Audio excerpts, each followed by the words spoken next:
zuhur berjamaah, setelah itu kita makan siang bersama.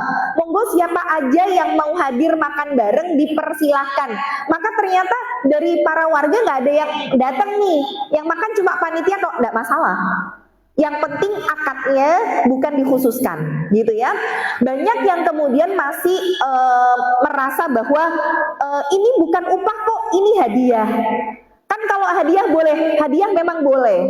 Tapi sekarang saya tanya, kira-kira yang nggak jadi panitia atau rewang dapat hadiah juga nggak? Enggak. Lah kuwi sapa jenenge? Kan cuma upah yang berganti nama gitu loh. Tapi kalau misalkan memang orang mau ngasih hadiah, ya harusnya tidak terbatas di panitia. Jadi kalau misalkan nih dalam satu masjid gitu ya, semuanya tuh dapat, masyarakat semuanya sudah dapat. Terus di situ masih ada sisa nih. Kemudian ada tukang sapu, ada anak yang kadang cuma main doang dan sebagainya. Siapapun sisanya boleh ngambil tanpa ada kekhususan, maka panitia di situ ikut ngambil boleh. Tapi kalau dikhususkan itu nggak boleh, maka bukan berarti tidak boleh mengupah bagi panitia atau rewang.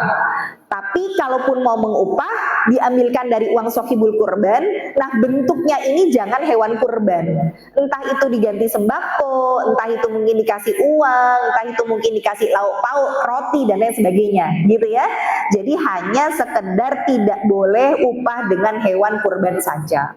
Maka teman-teman misalkan juga sekarang ada pilihan untuk Palestina di sana membutuhkan hewan kurban, maka teman-teman di sini sudah banyak yang kurban, pengen kirim ke sana, maka bisanya kirim uang, nggak apa-apa kirim uang. Tapi usahakan sunnah bagi sohibul kurban menyaksikan tetap disaksikan walaupun by video call. Kalau nggak bisa video call ya sudah by WA saja.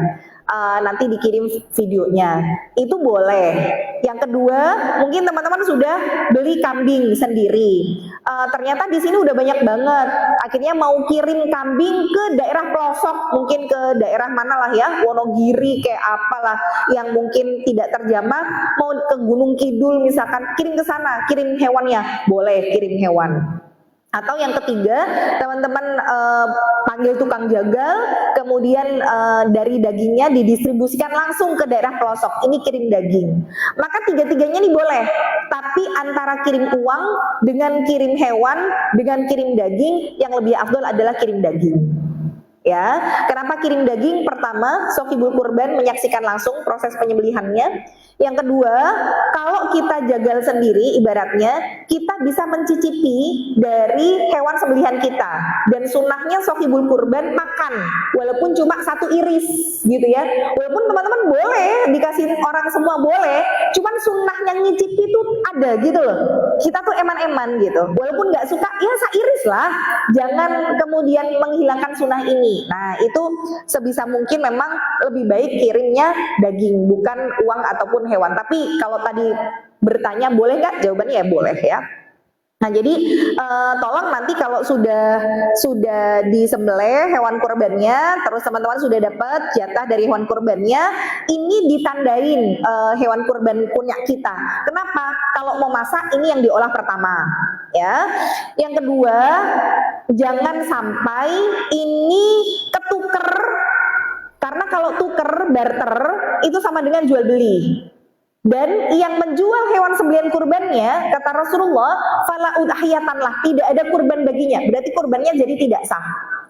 Teman-teman ikut kurban satu bagian sapi, tapi sehari-hari jualan soto sapi, terus daripada beli lagi daging, yo awak dewe cek dua daging gitu ya, terus pakai dagingnya awak dewe wae nggo dodolan. Nah teman-teman justru malah pahala kurbannya hilang karena menjual dari hewan sembelihannya tadi. Atau misalkan teman-teman mau bikin nasi kebuli, tapi nggak punya daging kambing, punyanya daging sapi karena ikutnya sapi. Terus bilang sama tetangganya, Bu, masih punya daging kambing nggak? Aku pengen bikin nasi kebuli. Oh tak teri wes, nek wes mateng kebuline. Oh ya ada, ya wes ijolono. Iki aku duwe sekilo ijolono, sekilo ya rapopo lah misalkan ya, sekilo. Maka hukumnya haram. Karena menukar gitu ya hasil hewan sembelihannya. Begitu juga kalau misalkan ibu-ibu ikutnya kambing, terus bilang sama panitia, mas aku nggak doyan wedhus, aku nggak makan kambing soalnya. Wes misalkan aku dapat jatah kambing 5 kilo, aku ijolono kayak ono sapi 3 kilo ya rapopo mas. Nah, itu haram hukumnya. ya nggak boleh. Tapi kalau misalkan request untuk aku nanti minta sampelnya ya, aku kasih ono atinya ya, nggak apa-apa. Asal jangan ditukar dengan hewan sembelihan kurban lain. Dan itu sebenarnya hanya terbatas di punya kita aja. Kalau misalkan ibu ikutnya sapi, tapi dapat kambing juga nih dari masjid lain misalkan atau dari pengajian misalkan, maka yang ibu dikasih sedangkan bukan sembelihan ini boleh ditukar, boleh dijual, itu boleh. Misalkan ada orang miskin yang dia itu dapat banyak hewan kurban sedangkan dia nggak punya kulkas nih, dia juga nggak mungkin mau masak sehari habis, akhirnya dia jual dengan harga yang murah, nggak masalah karena itu bukan sembelihannya. Makanya saya bilang tadi hewan sembelihannya itu disendirikan ya, supaya tidak tercampur, tertukar dan lain sebagainya ya. Karena bagi sohibul kurban terkena larangan-larangan seperti itu. Ada larangan untuk mengupah tukang jagal dengan hewan sembelihan, ada larangan untuk tidak menjual ya. Begitu juga bagi yang niat berkurban, sohibul kurban, kalau kita punya suami, maka sohibul kurban adalah suami. Kalau suami sudah meninggal, berarti ibu sebagai sohibul kurban, kepala keluarga. Tapi kalau misalkan suami sudah berkurban atas nama keluarga misalkan ya, terus ibu juga pengen kurban karena pengen mantep gitu ya, boleh nggak? Boleh aja ibu berkurban atas nama ibu sendiri kalau suami sudah atas nama kepala keluarga. Tapi kalau misalkan suami ini belum beli kurban karena nggak punya uang, sedangkan ibu yang punya uang, jangan egois dengan mengatasnamakan, oh ini kan duitku, ya berarti jenengku, jangan egois begitu.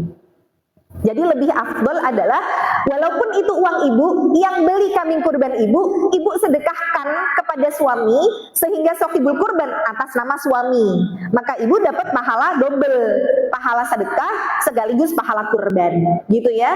Nah untuk anak, jadi sebenarnya bukan sunnah ketika nama itu bergantian. Oh tahun kemana sudah suami, tahun ini istri, tahun depan anak, tahun depan cucu. Ini nggak sesuai sunnah. Ya, jadi sohibul kurban itu kepala keluarga saja. Jadi kadang kita pengennya nampang gitu ya, apalagi kalau nyumbang duit paling banyak. Padahal sebenarnya iuran beli kambing kurban juga nggak boleh. Yowes Pak, misalkan nih, contoh ya, 1 ekor sapi itu kan boleh dibagi maksimal 7 orang. Tapi dari 1 bagian sapi, yang 1 bagi 7 kita sebutnya 1 bagian sapi ya. Yang 1 bagian sapi ternyata urunan 1 rumah lagi. Jadi 7 orang milih sapi, ini kan 7 keluarga, misalkan bapak A, bapak B gitu ya.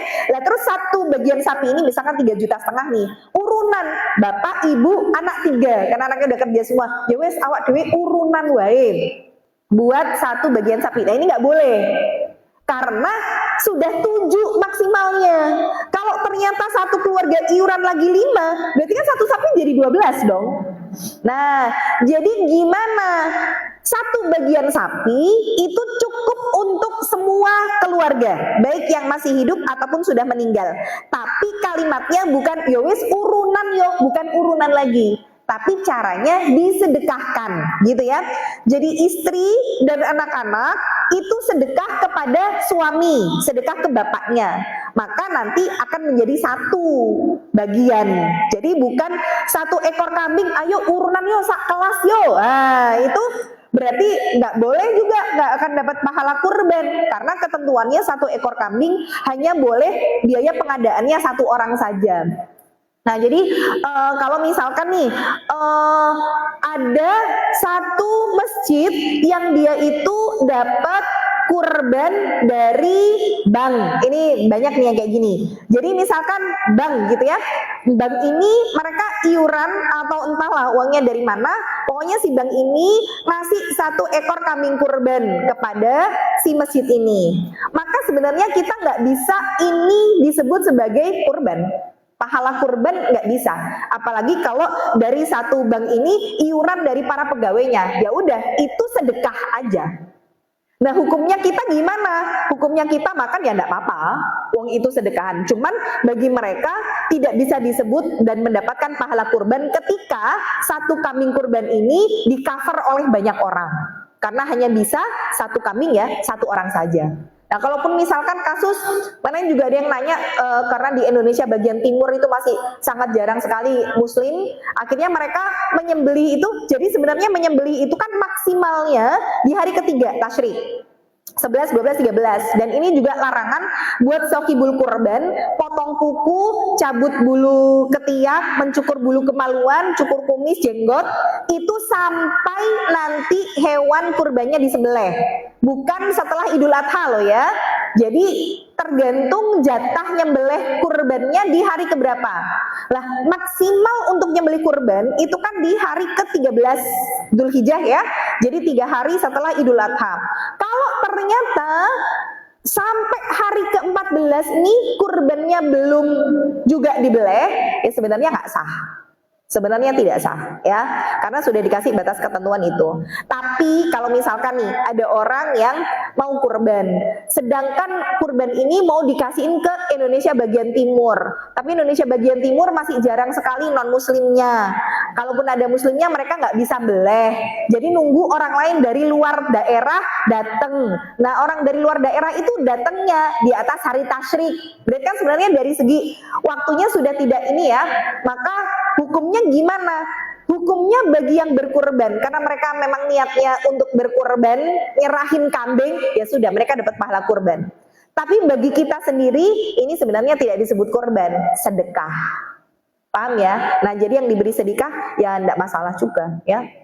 Nah, jadi mau itu uang iuran warga, 1 RT iuran buat beli kambing kurban, gak bisa pahala kurban, ya pahala sedekah gitu ya. Jadi nggak bisa ini dari RT 1 nyumbang ke Masjid Siti Aisyah hewan kurban, nggak bisa kalau dari 1 RT, karena 1 RT ada berapa kepala keluarga gitu ya. Kecuali kalau orang RT ini di atas namakan 1 orang sohibul kurban, nah masalahnya mau nggak segitu banyaknya orang sedekah ke 1 orang kan gitu ya.